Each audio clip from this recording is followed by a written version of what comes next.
बात नूतन जी की। एक बार नूतन जी को सीता का रोल करने को मिला, यादगार भूमिका सीता। फिर भी उन्होंने ये रोल करने से इनकार कर दिया। कारण उनकी माताजी श्रीमती शोभना समर्थ। ये बात है उन दिनों की जब प्रकाश पिक्चर्स के विजय भाई भट्ट एक फिल्म का रीमेक कर रहे थे, राम राज्य। इस फिल्म का रीमेक कर रहे थे। मैं आपको यहां एक बात बता दूं कि यूं तो राम कथा को लेकर बहुत सी हिंदी फिल्में बनी, मगर प्रकाश पिक्चर्स की फिल्म भरत मिलाप और राम राज्य बहुत ज्यादा सफल रही थी। और खास तौर से इन फिल्मों में सीता का काम लोगों को बहुत पसंद आया। यह किरदार निभाया था शोभना समर्थ जी ने। अब जब विजय भाई भट्ट ने राम राज्य का रीमेक बनाने की सोची तो सवाल यह उठा कि जानकी सीता का रोल कौन करेगा।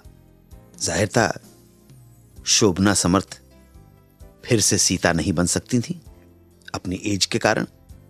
तब विजय भाई भट्ट को लगा कि सीता के रोल के लिए शोभना की बेटी नूतन बिल्कुल सही रहेगी। तो विजय भाई भट्ट इस प्रस्ताव को लेकर पहुंच गए नूतन के पास। और जैसे ही उन्होंने नूतन से यह कहा कि मैं तुम्हें वही रोल देने आया हूं जो रोल तुम्हारी मम्मी ने किया था, और मुझे पूरा यकीन है कि तुम इस किरदार को उनसे भी बेहतर निभाओगी। बात सुनकर नूतन जी विजय भाई भट्ट से बोली कि हो सकता है कि आप जैसा सोच रहे हैं वैसा मैं कर पाऊं, मगर मैं ये किरदार नहीं करूंगी। मुझे आपका ये प्रस्ताव स्वीकार नहीं है। चौंकने की बारी विजय भाई भट्ट की थी। शंका थी, प्रश्न थे, क्यों नहीं करोगी? तो नूतन जी ने कहा, मेरी मां की जो छवि सीता के रोल से बनी है, मैं उसे धूमिल नहीं करना चाहती हूं। मैं नहीं चाहती कि मेरी मां की इमेज एज सीता लोगों के दिलो दिमाग से निकले और लोग उनका कंपैरिजन मुझसे करें। इसलिए मैं ये रोल नहीं निभाऊंगी।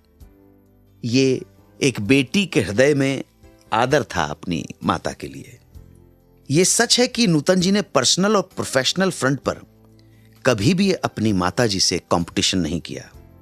लेकिन नियति देखिए कि एक वक्त ऐसा आया कि मां बेटी के बीच एक जबरदस्त डिस्प्यूट भी हो गया। बरसों तक दोनों ने एक दूसरे से बात नहीं की, रिश्ते नाते तोड़ दिए। कैसे लिखा करते थे मशहूर शायर कैफी आजमी अपने गीत, बताऊंगा थोड़ी देर में। आप सुनते रहें सुहाना सफर विद अन्नू कपूर, सिर्फ 92.7 बिग एफएम पर। 92.7 बिग एफएम पर सुनते रहिए रेडियो का number 1 show Suhana suffer with Annu Kapoor.